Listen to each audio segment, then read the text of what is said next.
정관용의 시사본부.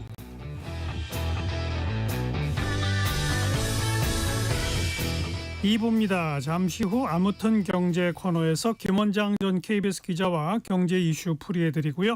이어서 정치 토크 직진 본능 직설하고로 이어가겠습니다. KBS 1라디오의 모든 프로그램 유튜브에서도 함께할 수 있습니다. 실시간 방송 보실 수 있고요. 정치, 경제, 사회, 문화 다양한 콘텐츠도 마련돼 있어요.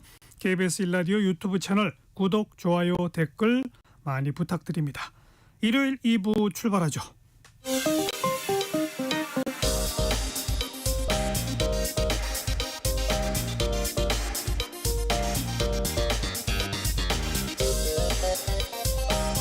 팩트체크 진짜 뉴스 정관용의 시사본부.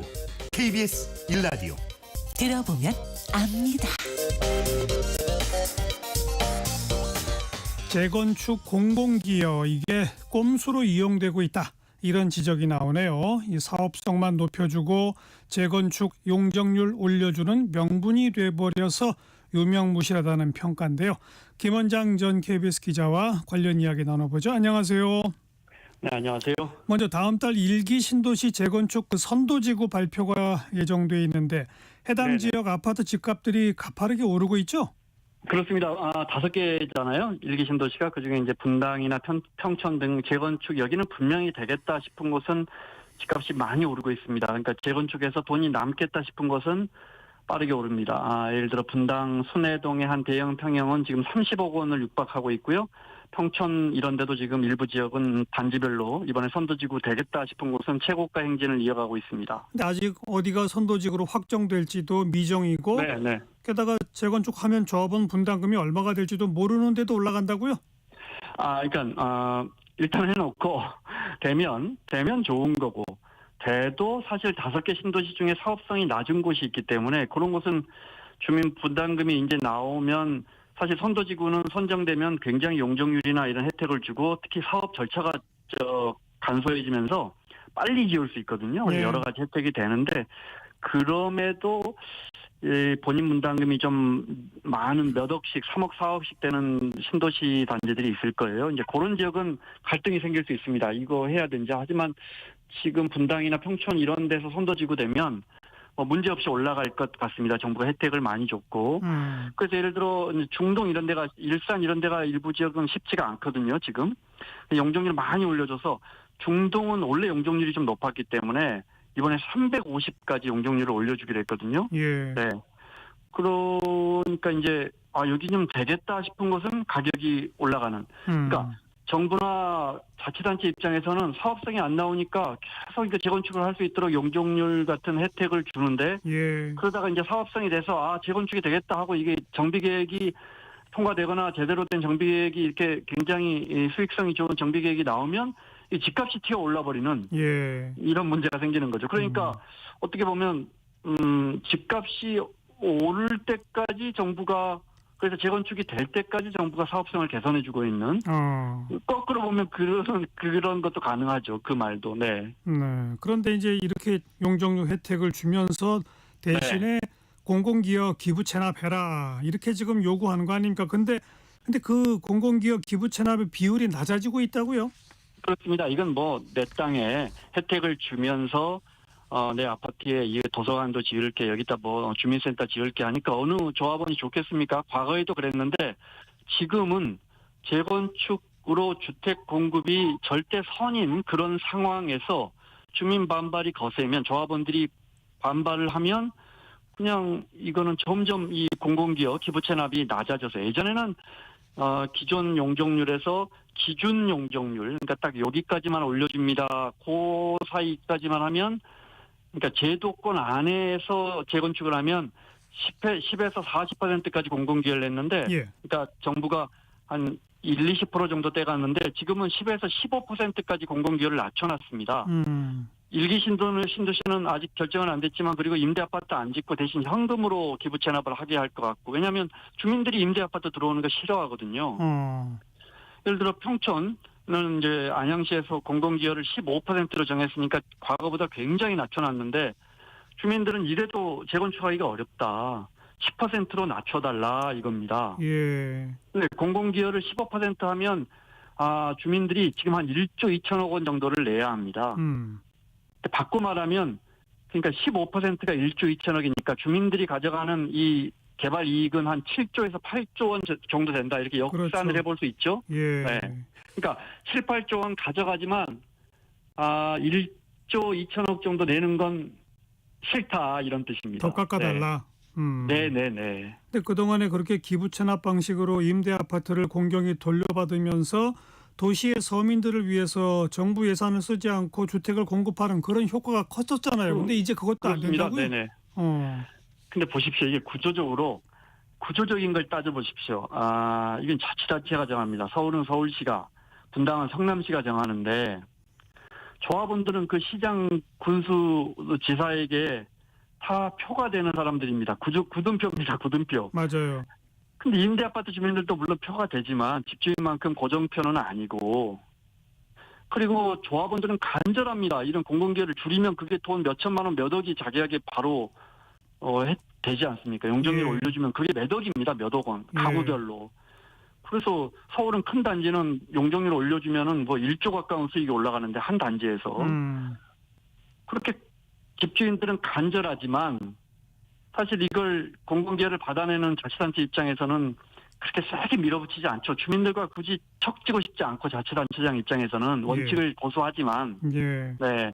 그렇게 해서 그리고 임대아파트 사시는 분들은 저 임대아파트 살아요. 또 저는 내지는 임대아파트 필요해요. 이렇게 주장하고 외치지 않으니까 이런 거 보도하는 기자들도 임대아파트 안 사니까 우리 사회에 임대아파트가 왜 필요한지는 잘 드러나지 않습니다. 정작 정부와 LH는 천문학적 예산을 들여서 지금 매입 임대 사업 하고 있지 않습니까? 임대 사업, 그렇죠. 임대아파트, 임대주택이 부족하니까 서울과 경기도에서 예. 그러니까 우리 세금으로 임대주택을 엄청 사고 있으면서 정작 공짜로 얻을 수 있는 기회는 많이 포기하고 있는 거죠. 네. 방금 우리가 이제 그 일기 신도시 얘기로 시작했습니다만 서울의 주요 재건축 단지 역시 용적률은 높여주고 공공기여 비율은 낮아지는 게 똑같아요? 네네. 똑같아요. 단지 이제 용적률 올려서 재건축이 확정된 단지는 서울은 집값이 더 큰 폭으로 오른다. 이것만 좀 다른 것 같습니다. 예를 들어 잠실지구 5단지 같은 경우에 굉장히 사업성이 좋은 곳입니다. 이제 일단 용적률이 138%니까 예를 들어 138% 용적률 아파트를 기계적으로 270%로 올려준다 싶으면 지금 34평 갖고 계신 분이 자기가 건축비를 부담한다면 34평 하나를 공짜로 더 받는 겁니다. 맞아요. 네, 자기가 건축비를 부담한다는 가지고. 근데 이 138% 용적률을 400%로 올려줍니다. 아이고. 그동안 주민들이 계속 이걸로는 사업 못한다 이렇게 이제 버티면서 결국 종을 상향해서 종 3종에서 이제 일반주거 3종에서 준주거로 올려주고 또 70층까지 재건축을 최고 가능하게 해줬고 여기는 원래 자기 지분도 대지 지분도 굉장히 좋은 아파트여서 예. 그래서 이제 덕분에 지금 4천 가구가 되는데 6,400가구로 재건축합니다. 그중에 한 1,500, 1,700가구 정도 일반 분양한답니다. 예. 그럼 이제 그 아파트 1,500채를 팔아서 그러면 한 20억씩만 저는 20억 더 갈 건데 20억씩 해서 1,500가구만 팔면 3조 원입니다. 네. 그 조합원들이 그 3조 원 가져가는 거죠. 그걸로 이제 공짜로 짓고 남는 돈은 이제 분담금이 아니고 환급금을 가져가는데 36평 가지고 있는 조합원이 지금 조합이 계산을 해보니까 한 7억 정도를 공짜로 36평 받고 자기 평형 받고 7억 정도를 환급 받아 가져가는 겁니다. 와. 만약에 36평 가지신 분들이 31평으로 조금 낮춰서 가면 10억 1천만 원을 환급 받습니다. 네. 그러니까 뭐 여의도 시범도 그렇고 상당수 재건축 대장주들이 우리 이걸로는 도저히 재건축 못합니다. 조금만 용적률 더 주세요. 기부 체납 못합니다. 우리는 뭘로 장사합니까? 해가지고 정비 사업이 되게 이제 서울시가 그러면 조금 더 올려주고 기부 체납 조금 더 줄여주고 해서 보면 집값이 껑충 뛰어 있는 겁니다. 예. 예, 지금 그런 상황입니다. 참. 게다가 뭐 임대 아파트 안 돼요까지도 또 좋을지 모르는데 공공기여라는 이름으로 자기 그 지역 주민들이 그런 그 아파트 주민들이 원하는 시설들만 짓는 사례도 있다고요? 근데 이런 건 다 시장 경제에서 당연한 겁니다. 내가 재건축을 하는데 내 땅에 좋은 거 드리고 싶지, 뭐 좀 동사무소 드리고 싶겠습니까? 공원 드리고 싶겠습니까? 기부채납한 땅에. 그잖아요. 그런데 공공이 이걸 어디까지 허용하느냐, 어디까지 밀리느냐의 문제입니다. 그렇죠.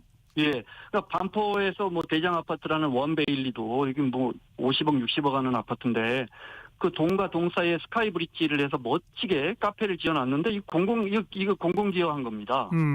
여기 13개 시설이 공공기업입니다. 근데 보면 지역 공동체 지원 시설 같은 것도 있지만 아이 돌봄 센터, 그다음 스터디 카페 이런 걸 이제 대신 지어주고 서울시에 주는 거죠. 소유권을. 일반 시민들도 사용해라 이거죠? 일반 시민들도 사용하게 해놨는데 예. 정작 중복내고 잘 안 줬습니다. 주민들이. 아, 왜 우리 아파트에 외부 사람들이 들어와? 싫죠. 처음에. 근데 그 대신에 이게 이제 35층에서 38층으로 올린다든지 그런 혜택은 받고 예. 완공돼서 그래 좋아. 그러면 우리가 이 카페 개방할 테니까 우리 앞에 있는 레미안 뭐 이렇게 그 부자 아파트 주민들만 들어오게 해줘. 이렇게 주민협의회에서 고집을 피우다가 이 약속 안 지키니까 서울시가 이제 행정 조치하고 이행강제금 물리니까 겨우 이제 올 봄부터 개방하기 시작했는데 예. 이제 그런 걸 떠나서 근본적으로 이게 서울시의 부족한 인프라인가 카페 같은 게 클라이밍 시설 이런 게 말도 우리가 안 지금 되죠. 네 어마어마한 혜택을 주고 수천억 원의 혜택을 주고 한강변의 고급 아파트를 30층을 40층 50층으로 올리게 해주고 이걸 되돌려받는 게 예. 이게 맞는 건가? 예를 들어 여의도 시범도 준주거로 종상향해주고 169%가 또 400%로 올라가고 이게 65층까지 63빌딩보다 더 높게 올라가는데 네. 그러니까 주민들이 데이케어 센터 어르신들 낮에 이렇게 치매 어르신들 이런 거 이게 맡아주는 걸 반대합니다. 네. 서초진흥도 반대합니다. 좋은 걸로 기부채납하겠다. 우리 어르신들이 설령 다른 데 가더라도 우리 동네에 데이케어 센터는 넣기 싫다. 예.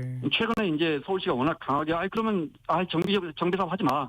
이렇게 해가지고 결국은 이제 주민들이 동의했다고 들었는데 상도 15구역도 이래가지고 119 안전센터 이거 무산됐고요. 그러니까 네. 소방 시설 좋은데 우리 아파트 단지에 새로 짓는 데는 넣지 마. 하하. 압구정 현대 같은 경우도 그 앞으로 이제 도로가 통과하지 않습니까? 예. 그러면 이제 굉장히 비싼 돈을 들여서 공공 보행교를 넣어야 합니다.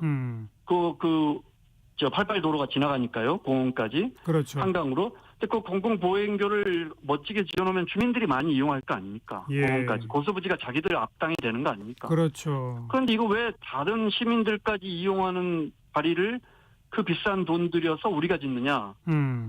그 반대하고 있거든요. 네. 조합원들이. 네. 그러니까 이런 부분이 참 어려운 부분입니다. 네. 한마디로 용적률 등의 혜택은 가져가지만 그 혜택의 일부를 사회에 돌려주긴 싫다. 만약 돌려주는 그 명목으로 우리 주민들만 원하는 공원이나 카페로 이용하겠다. 이런 거네요. 그렇습니다. 네네.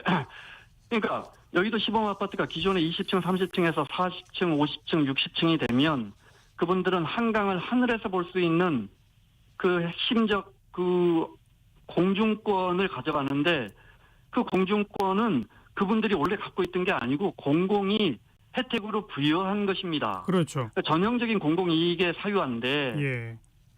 이게 왜 우리 땅에 우리 아파트 짓는데 서울시가 여기에 뭘 지어라 감나라 배나라 하느냐 이 주장은 그래서 절반밖에 맞지 않는 겁니다. 그렇죠. 네. 그러니까 아까 말씀드린 것처럼 이게 구조적으로 우리는 이게 굉장히 좋은 제도입니다. 예를 들어 후진국에서는 이런 제도가 없습니다. 그냥 올려주고 말지. 우리는 더 넓게 짓고 높게 져서 사업성을 재건축을 하게 해줄 테니까 우리 사회를 위해서 서울 시민을 위해 이만큼 내놓으세요라는 굉장히 좋은 제도인데 맞아요.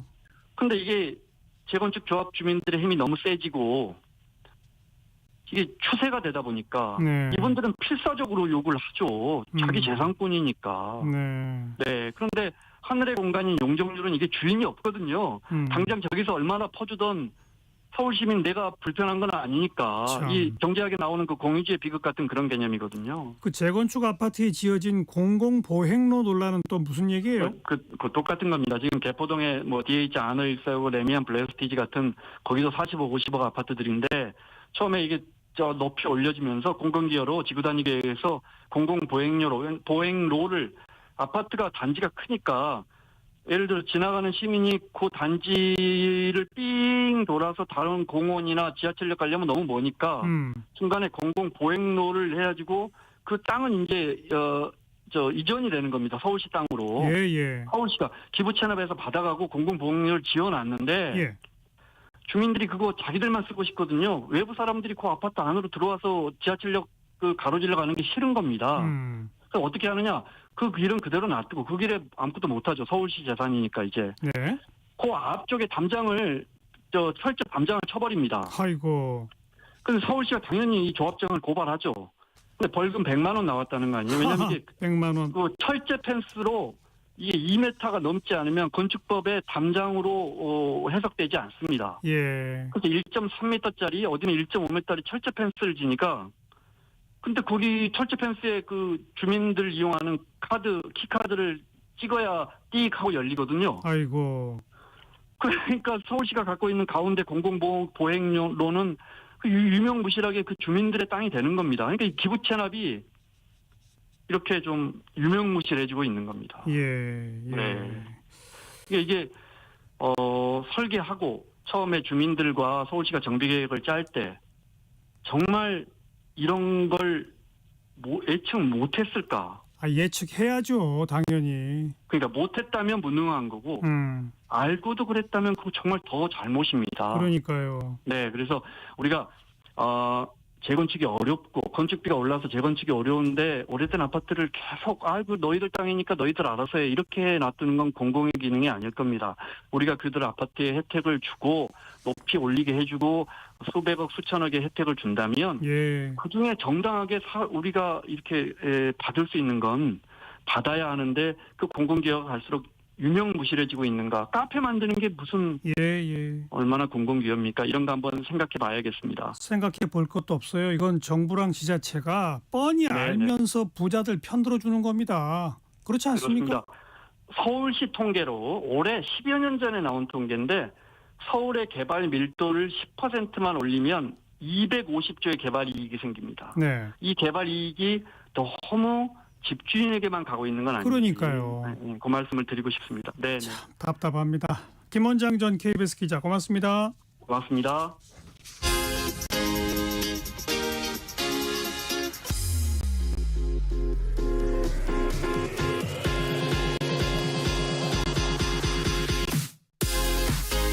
대한민국 시사의 중심 토요일 일요일 낮 12시 10분 KBS 1라디오 정관용의 시사본부.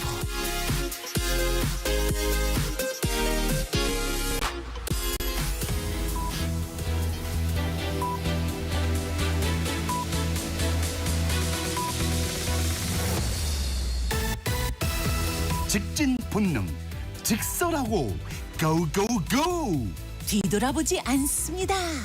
정관용의 시사본부. 말 돌리지 않습니다. 할 말은 합니다. 직진 본능 직설하고 용인대학교 최창렬 교수, 대통령 리더십 연구원 최진 원장 두 분 오늘도 나오셨습니다. 어서 오십시오. 네, 안녕하세요. 안녕하십니까. 전반부 공통질문 금주의 뜬 인물 진 인물입니다. 최창렬 교수 뜬 인물. 이제 금정선거가 이제 이겼는데 국민의힘이 또 한동훈 대표가 열심히 했어요. 6번이나 방문을 하고. 근데 만약에 졌다면 한동훈 대표는 상당히 그 패배 책임론에서 벗어나기 어려웠을 거고. 예. 아무튼 이김으로써 목소리도 높아졌고 아무튼 간에 한동훈 대표로서는 가장 중요한 주가 아니었겠는가. 그래서 네. 뜬 인물 한동훈 대표를 했습니다. 네. 최진 원장 뜬 인물. 저는 미스터 쓴소리 유승민 전 의원을 한번 꼽아봤습니다. 오래간만에. 예. 그래 쓴소리를 너무 좀 많이 해서 다르지만 항상 옳은 얘기를 하지 않습니까? 그리고 또 도덕적으로도 비교적 다른 후보보다 상당히 좀 우월하죠. 이번에 이제 윤석열 대통령 그리고 한동훈 대표를 향해서 보수가 지금 어려워진 건 두 사람의 공동 책임이다 말이야. 이렇게 함께 사과하고 이런 방법을 찾아라. 그리고 특히 윤 대통령이 상남자 그런 삐뚤어진 그런 안에 대한 사랑 때문에 이 나라 법치가 무너진다. 상당히 고강도로 좀 쓴소리를 하고 이재명 대표에 대해서도 본인이 피의자인데 무슨 법치에 무슨 사망이면 이런 얘기 하느냐 말이죠. 민생 파탄을 주고 방탄국회 만들고 당신도 문제가 많다. 모조리 싸잡아서 예. 비판을 했는데 맞는 말은 맞는 말입니다. 쓴소리가 너무 많아서 탈이 항상. 네. 자, 금주의 진인물로 갑시다. 최창열 교수. 전 개인과 좀 기관을 꼽아봤는데 기관은 검찰. 검찰이 그 도이치 주가조 의혹 사건에 대해서 김 여사에 대해서 혐의 없음을 냈어요. 근데 이 검찰의 결과가 과연 민심에 부합하느냐도 있고 이제 뭐 그 주가 조작에 대한 인지가 없었다라는 건데 그래서 원오브 댐 그게 이제 큰 근거가 됐다는 거 아닙니까? 불기소 처분에. 근데 저는 이 부분이 검찰이 그동안 수사팀도 교체하고 또 황제 이른바 특혜 조사 논란도 있었고 여러 가지 의심쩍은 점이 있어요. 그동안 절차도 그렇고 말이죠. 그래서 일단 검찰이 그야말로 이건 뭐 자신들은 증거가 없어서 이렇게 기소를 안 했다고 합니다만 검찰이 정말 국민의 신뢰를 잊어버렸다 이번에. 예. 수사심의위원회도 열지 않았어요. 일단 진인물이고 조국 대표도 이번에 상당히 열심히 했는데 영광 곡성에서 지금 조국 대표 말이 쏙 들어갔어요. 아주 이번 주가 선거 지고 난 다음에 예. 이제 힘든 주가 아니겠는가 해서 일단 진인물로 조국 대표 이렇게 두 기관과 개인을 꼽아왔습니다. 네. 그 11.6 재보선하고 이 검찰 발표 이따가 또 얘기하겠고요. 최진 원장 금주의 진인물. 저는 이제 문재인 전 대통령의 딸 문다혜 씨인데 예. 아니 어떻게 만취 상태에서 운전하고 사고도 냈는데 2주 만에 경찰 수사를 받는 건지 이런 건 상당히 좀 형평성에 어긋나고 아마 이후에 많은 음주운전자들이 그걸 가지고 형평성을 따지면 뭐라고 할 겁니까? 거기다가 2주 만에도 어떻게 보면 사과를 처음으로 하게 된 거고 거기다가 또 우산 의전 논란까지 있고 하는 거 보면 본인이 전직 대통령 딸이라는 걸 망각했는지 아무튼 너무 여러 가지 태도들 이런 걸 보면 참 아버지 망신 뭐 제1야당 망신 뭐 본인 망신할 것 없이 참 보기가 안 좋다 생각이 듭니다. 네. 뭐 더 할 말이 없죠. 문다혜 씨 진인물이라고 하는 데서는 아마 모든 사람이 동의할 겁니다.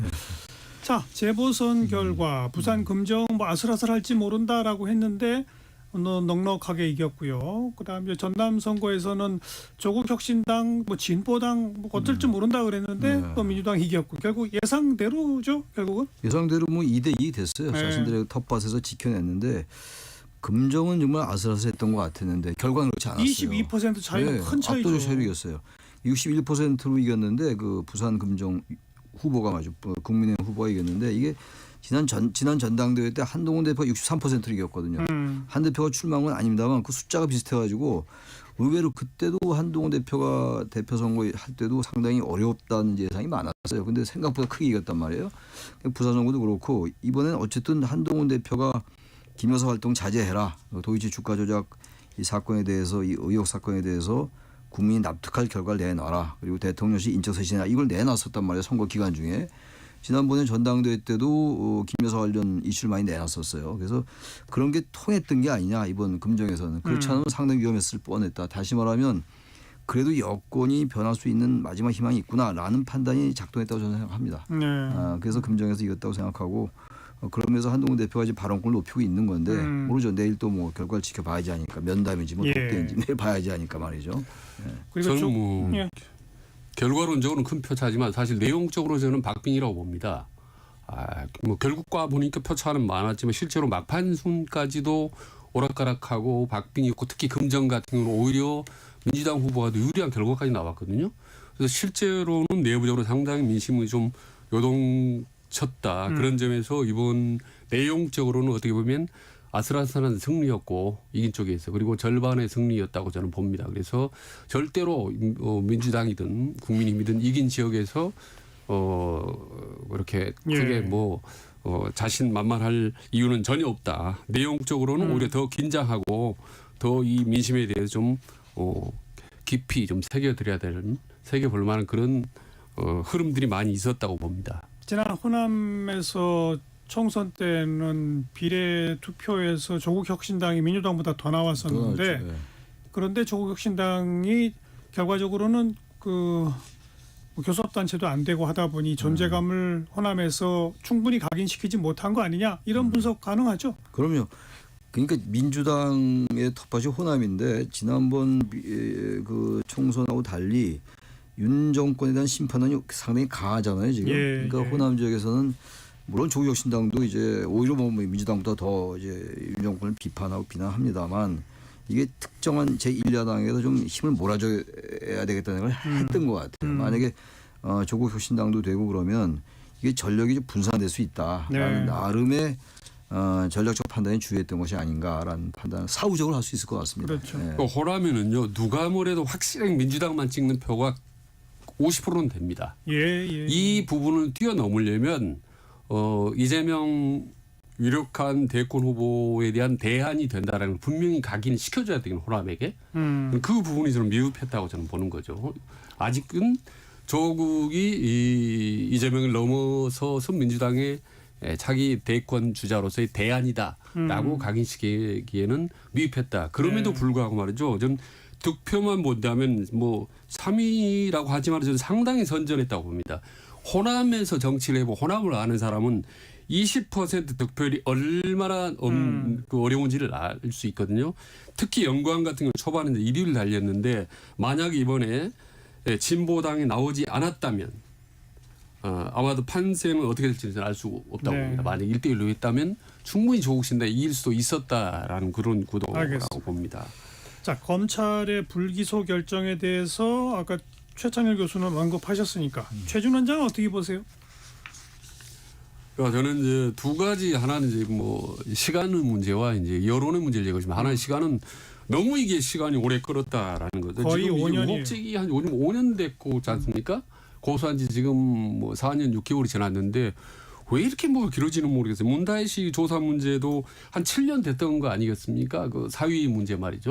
사위 문제로 이번에 그리고 그 음주운전 건도 2주 만에 이루어지고 뭐 너무 늦어졌기 때문에 이거는 도대체 국민들 입장에서는 상당히 좀 우아스러울 거예요. 더구나 이게 지금 문재인 정부 때 일어났던 일인데 그럼 문재인 검찰은 뭐 했느냐라는 이런 의구심이 있을 거고 결국은 이제 이 정부에 넘어왔는데 법리적으로 사실 누가 오르냐 이 부분에 대해서는 정확히 가려내기는 쉽지 않다. 왜냐하면 윤석열 정부의 윤석열 검찰 아닙니까?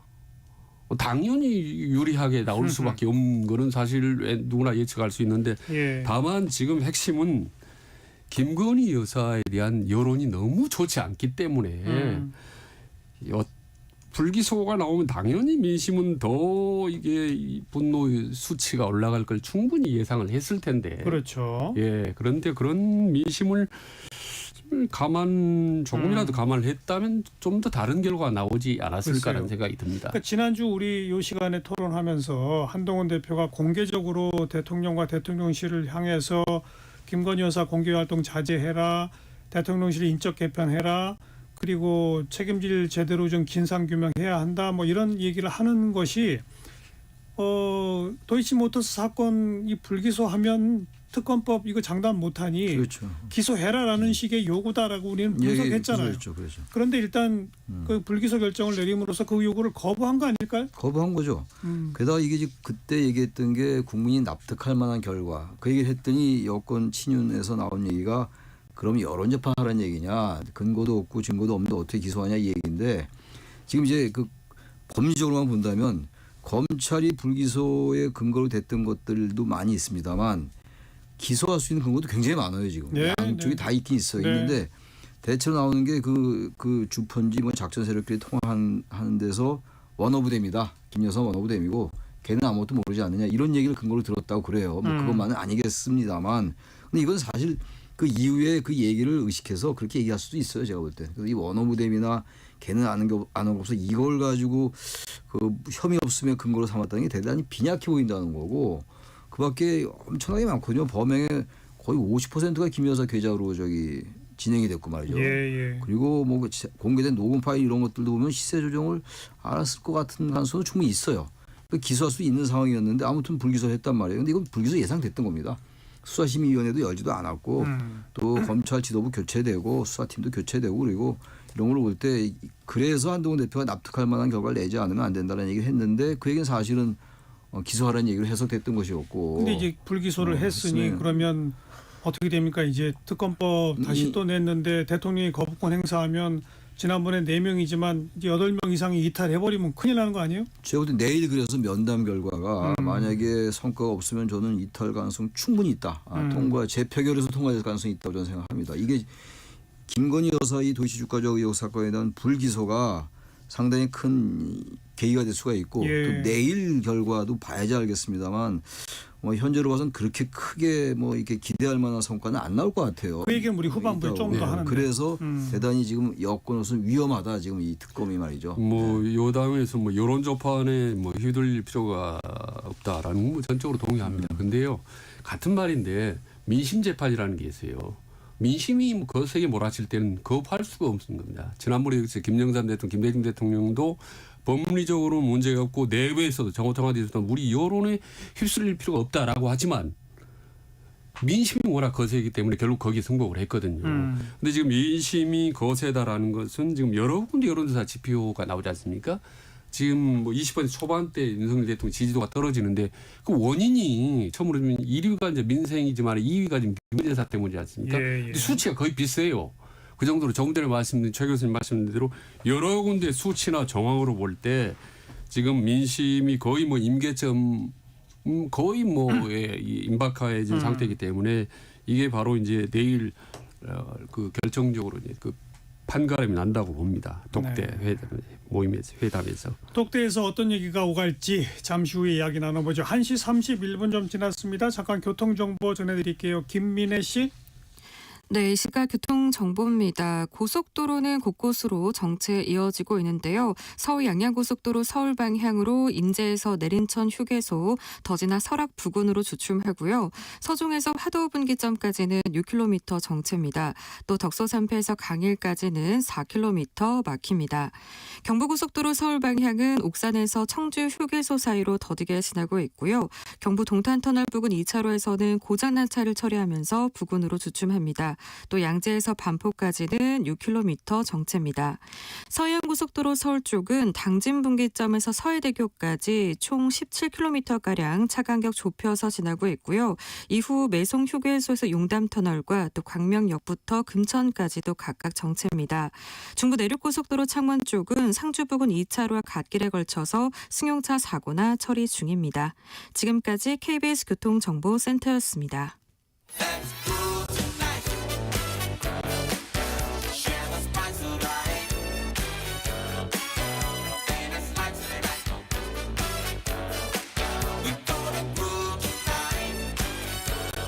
국민 MC 정관용.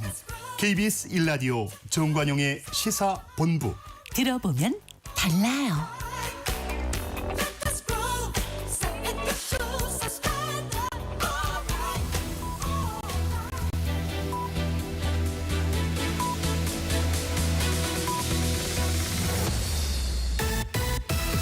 직진 본능, 직설하고 고고고. 뒤돌아보지 않습니다. 정관용의 시사본부. 매주 일요일 2부 직진본능 직설하고 용인대학교 최창렬 교수, 대통령 리더십 연구원의 최진 원장 두 분과 함께하고 있습니다. 후반부 공통질문 금주의 핫한 한마디 최창렬 교수. 그 명태균 씨하고 김건희 여사의 그 이제 문자 메시지 교환한 게 나왔어요. 대선 전에 말이죠. 오빠 얘기죠. 예. 거기서 이제 그러고 난 다음에 대통령실이 그 카톡에서 나온 오빠가 친오빠다 네. 이렇게 얘기를 했고 그런 다음에 물론 명태균 씨는 그 친오빠 맞다라고 얘기는 했는데 네. 제가 볼 때 어떤 카톡이 오빠가 친오빠다라고 얘기한 그 대통령실의 반응 이후에 명태균 씨 논란이 더 가중됐어요. 증폭되고 예. 이게 가장 결정적인 핫한 말이다. 명태균 씨 나중에 뭐 친오빠로 신했다 하더라도 예. 일단 그렇게 봅니다. 예. 최진 원장 금주의 한마디. 저도 뭐 비슷한 연장선상인데요. 명태균 씨 어제 말이죠. 그냥 다른 데도 아니고 지상파 KBS, MBC, SBS 중에 한 군데 나와서 그런 말을 했습니다. 김 여사하고 대부분 공적 대화를 나눴는데 나와 김 여사는 상상도 못할 공적 대화를 나눴다고 그랬습니다. 이 얘기는 무슨 말이냐면 이후로 계속 공적인 대화를 나눴던 이 대한민국 정치를 뒤흔들 만한 2탄, 3탄의 발언들이 나온다는 예고편이거든요. 예. 이런 상황, 이 폭풍이 예고되는 상황에서 과연 내일 이제 모임에서 어떤 모임을 하느냐. 네. 너무 중요하다는 게 지금 명태균 씨가 미리 지금 예고를 해놓은 셈이라고 봅니다. 공적 대화라는 게 무슨 말이죠?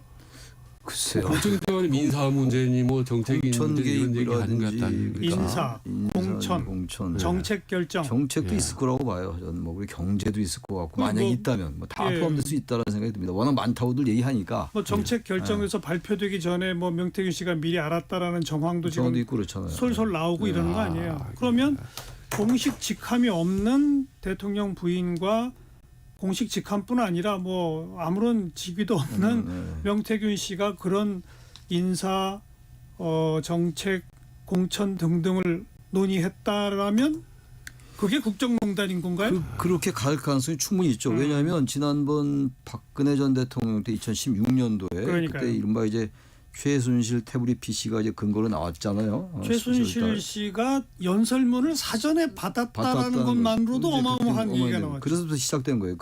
증거가 다 나와서 그때부터 그게 10월 24일인가 제가 기억나는데 아무튼 근데 지금 이게 만약에 지금 뭐 인사 문제라든지 공천 등등 해가지고 사전에 김건희 여사가 이 뭡니까 이 명태균 씨와 이걸 논의 이건 전형적인 비선실세 논란이 될 수밖에 없어요. 비선실세 국정농단. 국정농단 아니 비선실세가 바로 국정농단을 할 수가 있는 거죠. 농단이라는 그 얘기는 뭐 법률 용어는 아니라 하더라도 말이죠. 그러다 이건 여론이 걷잡을 수 없을 거예요. 근데 그게 아직 안 나왔잖아요 지금. 예. 근데 이 명태균 씨가 지금 얘기하는 게 공적 대화 많다. 그리고 사적 대화로 치부해? 그래 좋아. 공적 대화 보여줄까? 뭐 이런 거거든요 지금. 아니 겁박 또는 협박인데. 정말 그걸 갖고 이렇게 얘기를 하는 건지 그렇지 않은 건지 우리가 지금 단정하기는 어렵다 하더라도 뭔가 지금 대통령실이 그럼에도 불구하고 너무 반응이 직자적이기도 합니다. 너무 빈약해요. 빈약하고 아니 이런 일개 사인이 이렇게 국가를 흔들고 대통령을 겁박 협박으로 보이는 이런 단어들을 사용하는데 이렇게 가만히 있다는 게 자체가 이해가 안 간다는 겁니다. 예. 가만 안 있으면 어떻게 할 수 있을까요? 아니 그러니까 이 얘기는 뭐냐면 사실이 아니라면 당장 지금 정치안보 수사하고 있지 않습니까? 다른 것들로 얼마나 법리 적용이 있을 거예요. 그럼 당장 저기 고소고발 해가지고 사실이 아니지 않으니까 가만히 있지. 그러니까 제가 문제가 있다, 위험하다라고 보는 거죠. 저는 이제 법적인 문제보다 더 위험한 것이 저는 민심이라고 보는 거거든요. 왜냐하면 민심이 윤석열 대통령이나 현 정부에서 아주 우호적이면 법적으로 상당히 문제가 소재가 있다 하더라도 그것을 충분히 덮을 수가 있다고 보는 거거든요.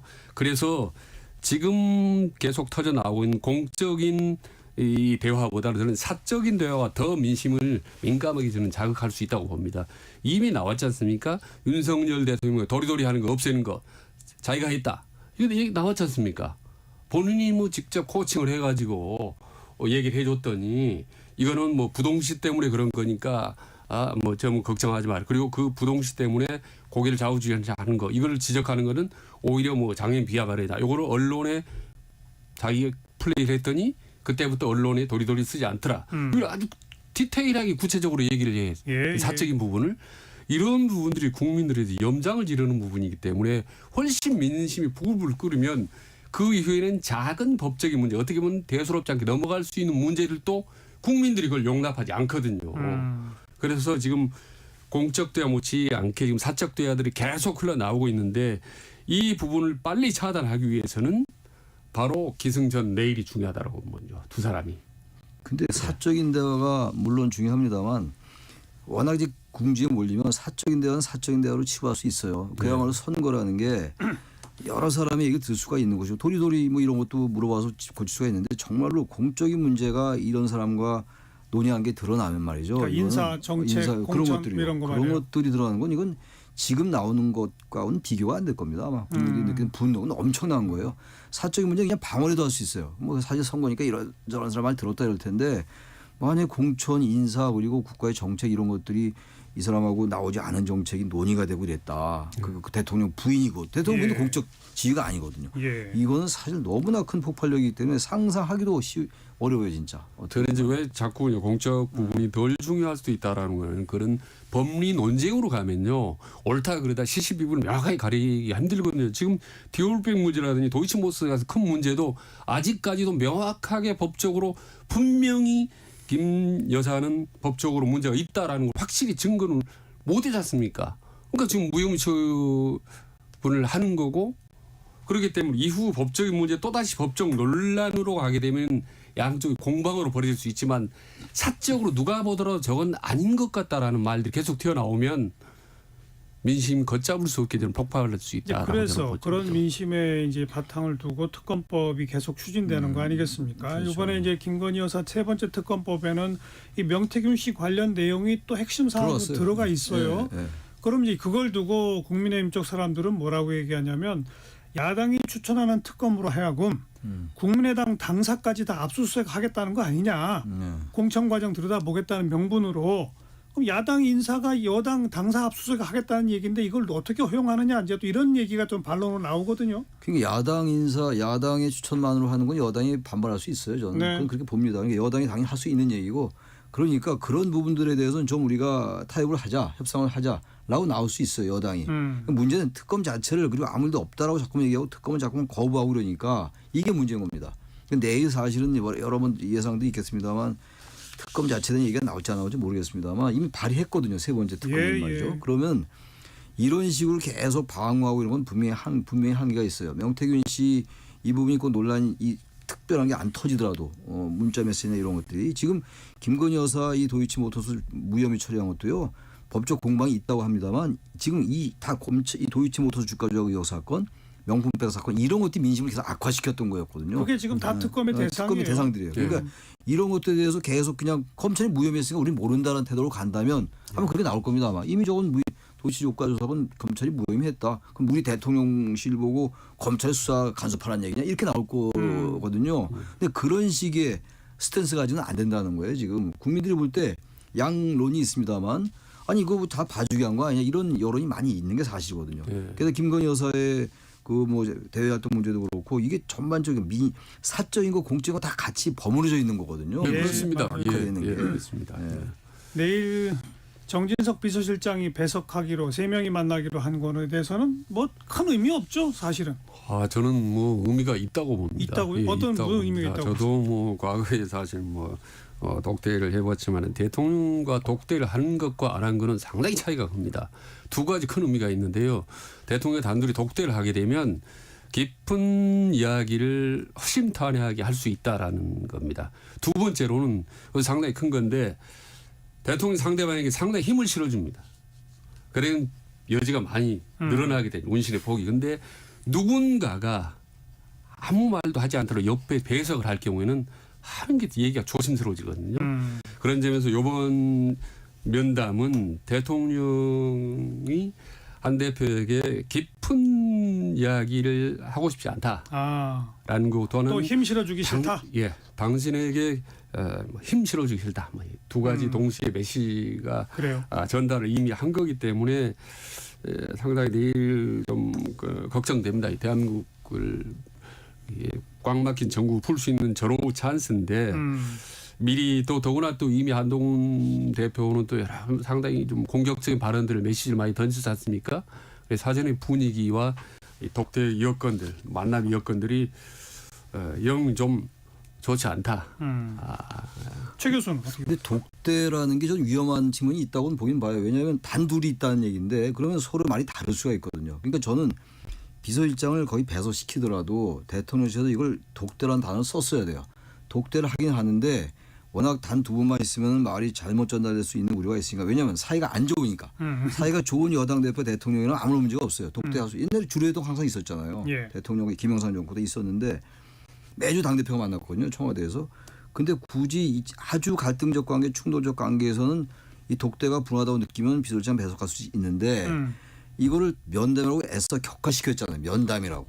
이게 지금 대통령실의 태도를 반영하는 거라고. 그리고 그 서로 말이 다를 수 있기 때문에 비서실장이 그 배석하는 게 있을 수 있다면은 당 대표 비서실장도 같이 가서 글쎄요. 4명이 만나야 되는 거 아니에요? 그러니까 배석을 같이 하고 당 대표 측에서는 그걸 요청했는데 또 청와대가 대통령실이 이걸 거부했다면서요? 그리고 시간도 4시 반에 만난다는 얘기는 점심도 아니고 저녁도 아니고 그냥 차 한잔 먹고 헤어지는 거거든요. 그래서 언론의 편에 대하면 이른바 차담회다 이렇게 가는 건데 그러니까 우리 최정 원장 말씀처럼 그게 지금 단둘이 독대를 안 해서 문제가 아니라 뭐 전반적인 그런 정황들 그게 더 대통령실에 지금 이 회동을 바라보는 인식을 그대로 드러내고 있다. 그렇다고 그러니까 2+2로 하지 않고 절대 안 하고 2+1로 하겠다는 거 아니겠습니까? 근데 대화 어떻게 보면 이번은 이제 단순한 대화가 아니라 어떻게 보면 상당히 좀 밀당이 이루어질 텐데 거기서 2대 1이다.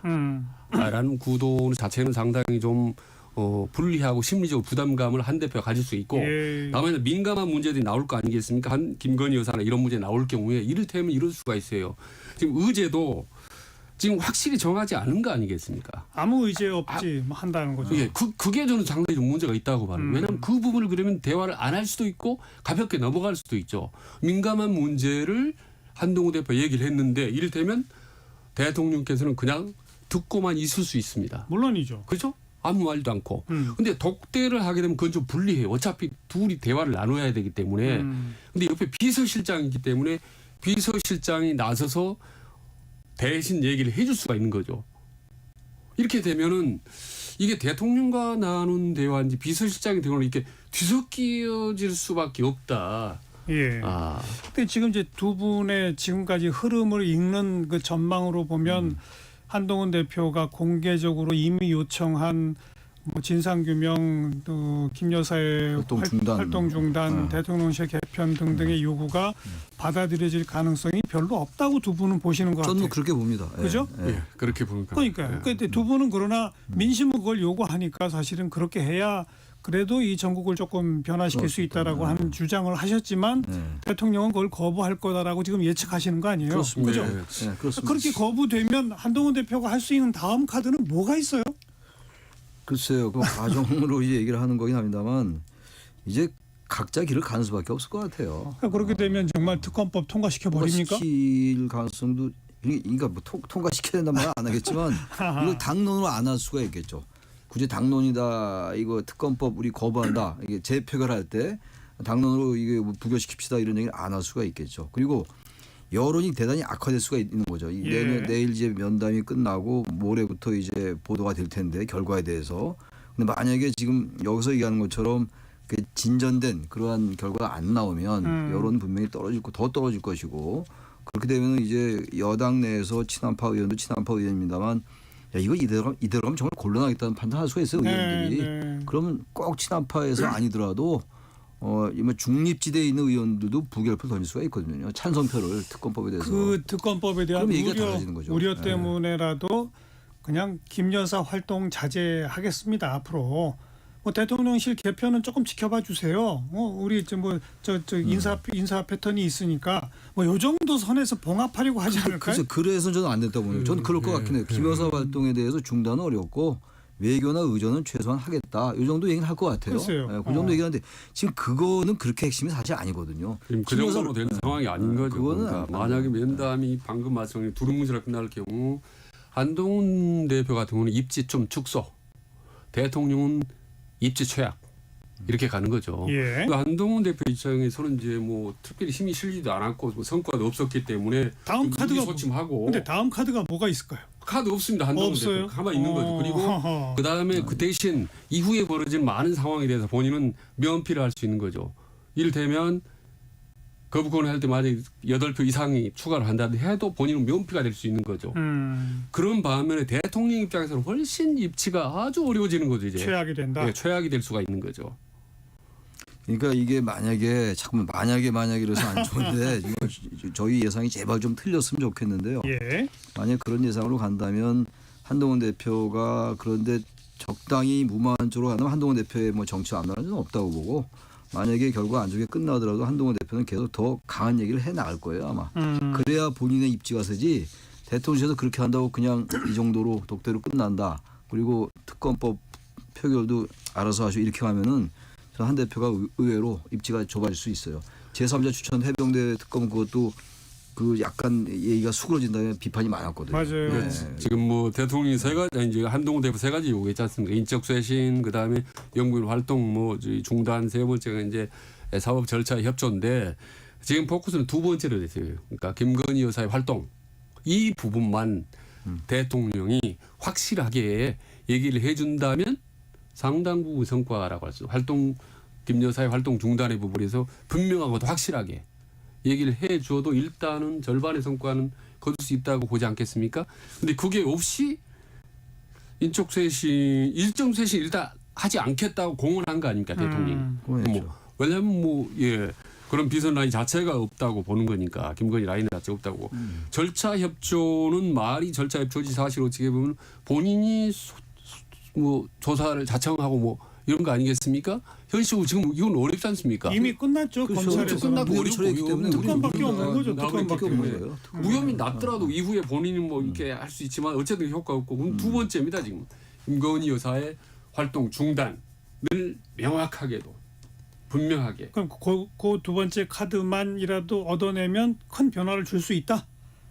상당부 절반 이상의 성과를. 최찬희 교수는 저는 그건 그렇게 보지 않아요. 어렵다. 김 여사 활동 중단이란 말도 안 나올 것 같고. 네, 그러니까 그게 안 나올 것 가능성이 같은데 적다 안 나올 보는데. 거예요. 아마 지금 김건희 여사가 나 중단이 된다고 얘기 안 할 가능성이 높아요. 네. 근데 그럼에도 불구하고 중단을 한다. 네. 그런데 이제 인적 선임도 안 하고 네. 의혹 협조도 안 하고 아무런 거 아무 일도 없다는 듯이 단지 김 여사 활동만 중단시키겠다라고 해가지고는 그분을 그 성과가 있다고 판단할까요? 언론이나 국민들이 전 그렇게 안 볼 것 같은데요. 근데 그 가능성도 저도 적게 보기 때문에 예. 김 여사 활동을 중단하겠다. 아까 조금 전에 앵커 말씀하신 그 정도 선에서 김 여사의 활동을 좀 자제하도록 뭐 이런 두ring실뭉실하게 이 정도 할 가능성이 높은데 그렇게 해가지고는 전혀 그러니까 지금 민심에 문제를 아주 우리가 원점에서 본단 말이죠. 네. 김건희 여사가 관련됐던 명품백 사건 수수 예. 일 그거하고 도이치모터스 주가 조작에 관여했느냐의 문제 예. 이 두 가지가 가장 커요 현실적으로. 근데 그게 다 불기소했단 말이에요. 그러니까 이거를 지금 국민들은 납득하기 어려운 거예요. 지금 많은 민심들은. 그러니까 김 여사에 대한 여론이 안 좋은 게 그 대통령의 지지율이 안 좋은 걸로 나왔다고 어제 지난주 금요일 갤럽에 나온 거 아닙니까? 1위는 물론 민생 경제지만 아까 최 원장 말씀하신 것처럼 1%포인트 차이밖에 안 났어요. 민생 때문에 부정적 요인, 김건희 여사 때문에 부정적인 1% 차이더라고요. 그러니까 그런 것도 뭡니까? 김건희 여사에 대해서 대단히 국민들이 지금 이 사법적인 문제도 납득하지 못하는 거라고 저는 보거든요. 근데 거기에 대한 정면 돌파가 없으면 이건 근본적으로 해결되기 어렵다고 보는 거죠. 그러니까 대통령실도 대단히 곤란하게 할 거예요. 그러나 이거는 민심이 그렇게 부르는데 어떡합니까? 돌이켜 보면 지난 대통령 선거 운동 과정에서 그렇죠. 김건희 여사가 논란이 된 거는 그 뭐 이상한 논문 또 자기 경력을 허위로 예, 뭐 그렇죠. 대선 했다 때. 뭐 예. 이런 몇 가지가 불거졌어요. 근데 그 정도 그 가지고 논문 논란과 뭐 허위 경력 뭐 이런 몇 가지 가지고 그 당시 김건희 여사가 직접 대국민 사과를 하고 그냥 대통령 개인의 아내로서의 역할만 앞으로 하겠다라는 식으로 기자회견을 한 바가 있단 말이죠. 있죠. 예. 근데 지금 불거지고 있는 뭐 명품백, 그다음 도이치모터스, 또 그다음 명태균 씨와의 뭐 각종 공적인 업무 개입 이런 거는 사실 그 뭐 논문 몇 편 자기 경력 조작에 비하면 사안의 정도가 어마어마하다고 저는 큰거 아닙니까? 보는 비교 자체가 안 되죠. 저는 그거. 그럼에도 불구하고 이제 최 교수님 말씀에 동의하면서 조금 다른 부분이 뭐냐면 디올백 문제나 도이치모터 주가 조작 이런 문제들이 상당히 미흡하고 국민들이 의혹이 남아 있지만 네. 일단 그럼에도 불구하고 검찰이 불기소 처분을 했지 않습니까? 그렇기 때문에 미흡하지만 넘어갈 수도 있다. 문제는 지금 터져 나오고 있는 여러 가지 뭐 선거 개입 문제라든지 명태균 이런 문제들에 대해서 미후 재발 방지 문제는 확실하게 네. 앞으로는 안 대통령이 그 한다. 부분에서 확약을 한다면 앞으로는 안 한다.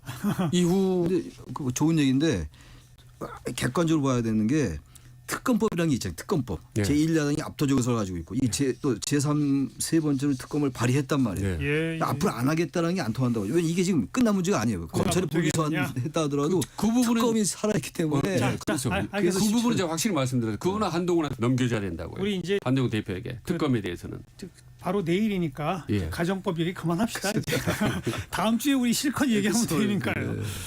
자, 직진본능 직설하고 용인대학교 최창렬 교수, 대통령 리더십 연구원 최진 원장과 함께했습니다. 수고하셨습니다. 네, 예, 수고하셨습니다. 다음 주 토요일 26일 10월 테마기획 딥페이크 악마의 그림자 마지막 시간이고요. 여야의 두 국회의원과 함께 어떻게 이걸 지울 것인가 대책 위주로 이야기 나누겠습니다. 많은 청취 부탁드리죠.